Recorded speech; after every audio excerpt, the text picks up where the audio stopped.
Hey, what's up, Skull Nation? JLZ back here again with another Vikings video, and preseason week 1 is in the books. The Vikings' first preseason W is also in the books, so let's talk about it. Let's look at the winners and losers of the Vikings' first preseason game of 2019.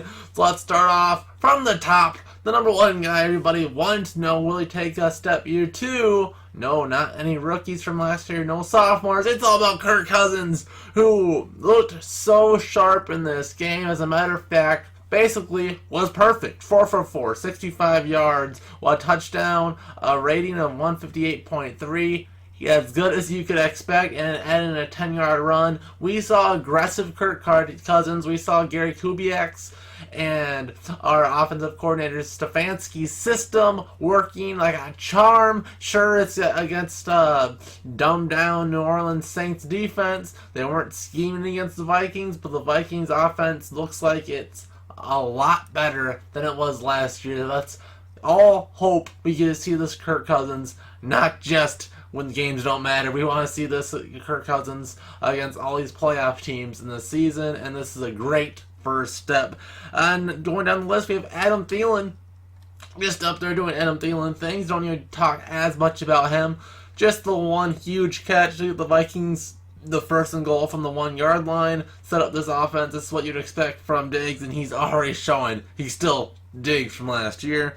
Moving on, we have a rookie Madison, our running back without Dalvin Cook. The Vikings gave a lot of running to Alexander Madison, who led the day with 9 carries, 30 yards, which is only a 3.3 carry average, so not the best, but an 8 average, and we saw him in the receiving game as well, and he looked like a very solid running back to start out the year.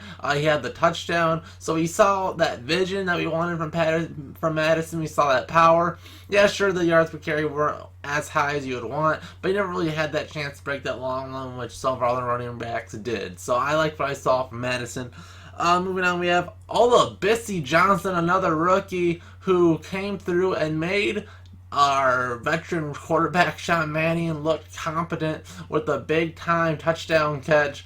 He looked really good and looked like the best candidate for wide receiver 4 at this point, as Paul Allen was saying during the broadcast. It looks like Chad Beebe basically already won wide receiver 3, and Bissy Johnson looked like the best receiver, wide receivers, and tight ends in this game, aside from our starting 3. We also have Hercules Mataafa, who was a dominating 3-tech in his time from a basically unknown. He was a highly touted undrafted rookie last year. We were excited for him. He was listed as a linebacker last year, and before we saw him in any games, he got hurt for the year. So we didn't get to see him, and this year we throw him at 3-tech. We needed it, and he looked really, really good. And also, Jalen Holmes looked even a little bit better, but they were both very good. So despite losing Sheldon Richardson, we have 2 young guys that came through and looking really good. 2 sophomore players, yeah. Mataafa and Holmes are a little bit different, where Holmes, I believe, was a 3rd-round pick, and Mataafa went undrafted. Holmes had a whole season, was even made on the roster, and didn't do a whole lot. But we see both in a decent role and looked really, really good against the Saints offensive line. That's pretty good. So I got props to those 2. Trey Waynes looked like a really solid corner, not with a nice deflection on Mike Thomas. Trey Waynes will probably get a big market. Probably will be his last season at the Vikings, but if we can get one last good year out of Trey Waynes, that would be fantastic. See this defense all wrapped up. And then, surprisingly, a player that I was not very high on at all, the player that I already basically read off, Tyler Conklin, looked very, very solid in this game. Only 2 receptions were for 56 yards. He looked explosive. This is what we wanted out of Tyler Conklin. He was supposed to be this athletic receiving back. We've had so many fail already. But Tyler Conklin finally had that explosive tight end game, and I think has some nods of making it on the roster. And I think his odds went up preseason week 1. And moving on, we have a very big surprise for me, a player that I've been mispronouncing his name all year. We have Blasingame, our fullback, who looked like put together maybe the single most impressive fullback game that I've ever seen out of the Vikings. It was unreal what this kid was doing. I love what we have out of CJ Ham, a Blasingame. Talent-wise, looks like he's blowing him out of the water. Looks like an already better blocker, at least against the 2s and 3s. He was blocking them very well. Would he be able to handle it against the 1s? We would have to see. But it was a very, very good game for Blasingame. He wasn't just blocking, he was catching, he was caught a touchdown. He looked athletic out of the backfield, and he was an athletic blocker, making one block and then making a second block on that big Mike Boone run. So Blasingame, it's basically unheard of to keep 2 fullbacks on the roster, but in this offense, we'll be using fullbacks quite a bit. So maybe we only go with 4 wide receivers and bring an extra fullback, something like that, and just use those guys a ton, and it could work out very good for your Vikings. So Blasingame really deserves a spot, a hard consideration to make it on the active roster. And if we could squeeze him on the practice squad, that'd be great. But he looked really, really good. And of course, his partner on that run, Mike Boone, stood out. I think he might have been the Vikings' best runner of the football. I think Madison was a little bit better. We showed it off in the running game a little, or passing game a little bit too. But Mike Boone, 4 carries, 70 yards, and a touchdown with the longest 64. Which means, of course, like I said about Madison, he's got that long one that skewed the average. The last 3 carries were only for the remaining 6 yards, so 2 yards per carry there. But when you get that 64-yarder, it's going to look really good. And I think he probably cemented himself and running back 3 with Amir Abdullah-Lifkinen. We'll talk about him a little bit later. But the best surprise, the biggest winner, not just Team 1, not just Team 2, all phases of the Vikings' offensive line looked so good in this game. Now, the Saints weren't sending those exotic blitzes that you'll get in the regular season. They weren't using their top-of-the-line guys all night. But despite that, our offensive line made it look like they weren't. They were making holes for the running backs. They were having protection for all 4 quarterbacks. And the most important was Kirk Cousins. All had time. Offensive line looked so good.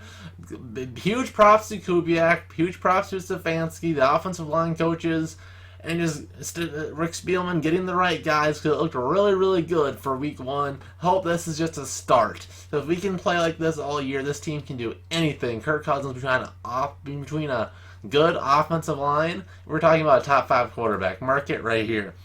But there were the top performers, which was a pretty big list, a pretty good game for the Vikings. When you score 34 against the Saints, you would expect that. Let's look at some of the Vikings that didn't perform. And number 1 was Laquan Treadwell, a guy that I said in a video a few weeks ago that stat-wise, he should make sense to be the Vikings wide receiver 3. And at this point already, it's like, is he worth the roster spot? Despite that on paper not having a horrible game, 1 catch for 12 yards when you have about 6 guys with 1 catch, you can't expect a whole lot more.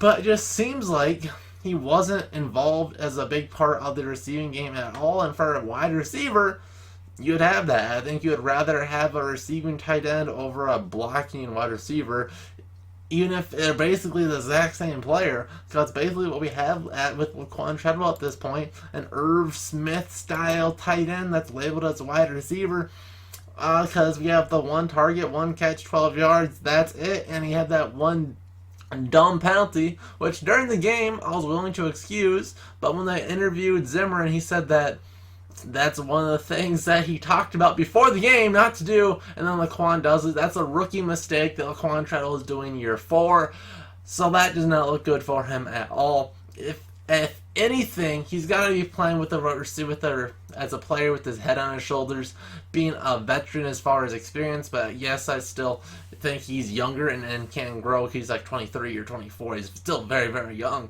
But you just cannot make those rookie mistakes. It looks really bad when you're doing it when you're a first round pick, you're on the roster bubble. That does not look good for you.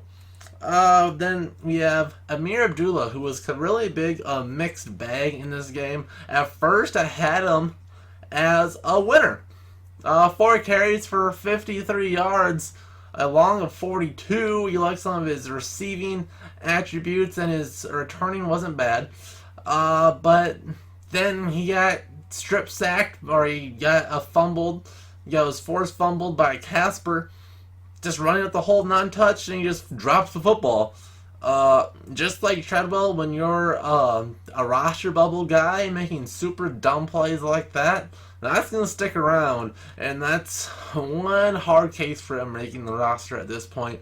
With Jeff Badet on paper outperforming him on kick returns. He had 2 for 59 yards, 29.5 average. Abdullah had 2 for 43 at 21.5 average. So you're looking at about an 8 average yard difference for Jeff Badet. And I think Jeff has that little more breakaway speed that you'd like for a wide receiver, for the kick returner to have. So I think Abdullah's going to have a tough time. And also Olabisi Johnson, who was one of our highest performing receivers, I already said, had 1 kick return for 27. So that will come down to how many chances they'll get and whom outperforms who in more the practice than it does in training camp, because you only get that was 5 chances between all 3 of them, so you don't get to see them, so it's a small sample size. But right now, Abdullah's gonna have a really tough time making the roster with a fullback outperforming him. And then a more sad one, our rookie, Irv Smith, I was super high on, looked like a rookie. He was slow, he didn't know where to line up, he had one of the worst performing players of this game. 3 interceptions, 21 yards, but he had 7 targets, caught less than half of his targets.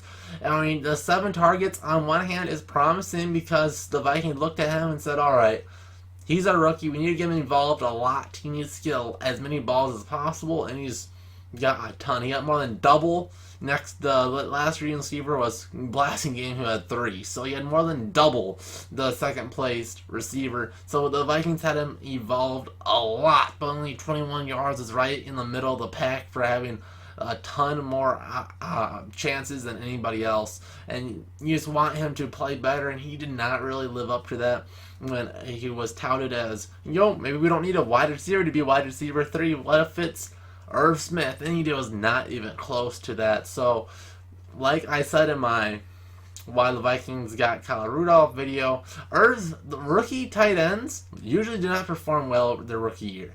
So don't look for that. Maybe taper back expectations. Maybe a couple hundred yards rookie year, maybe 2 or 3 touchdowns, and that's got to be what you have to be happy for, because you can't really expect a whole lot more, especially when he's number 2 on the depth chart. So we'll have to see, and hopefully he can improve the rest of the preseason, because you want to see a guy like that dominate the 2s and 3s.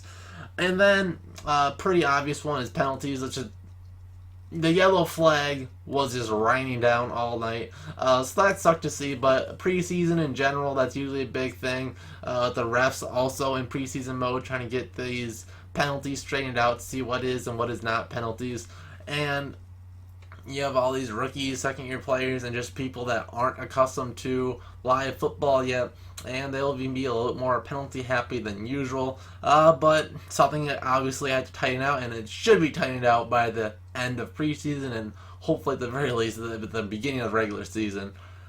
But there we have it. The main point is the Vikings offense looked good. Kubiak looks like a huge addition. The defense looked a little bit sluggish at first, but bend but don't break, Zimmer style defense held the Saints to 25. Vikings got 34 in a score that doesn't matter, and the individuals, everyone outperformed than the few that disappointed. So there we have it. Who is your number 1 performer of this game, and who is your number 1 disappointment? Leave me that in the comment section down below, and we'll see you guys in the next JOZ Vikings video. See you guys then.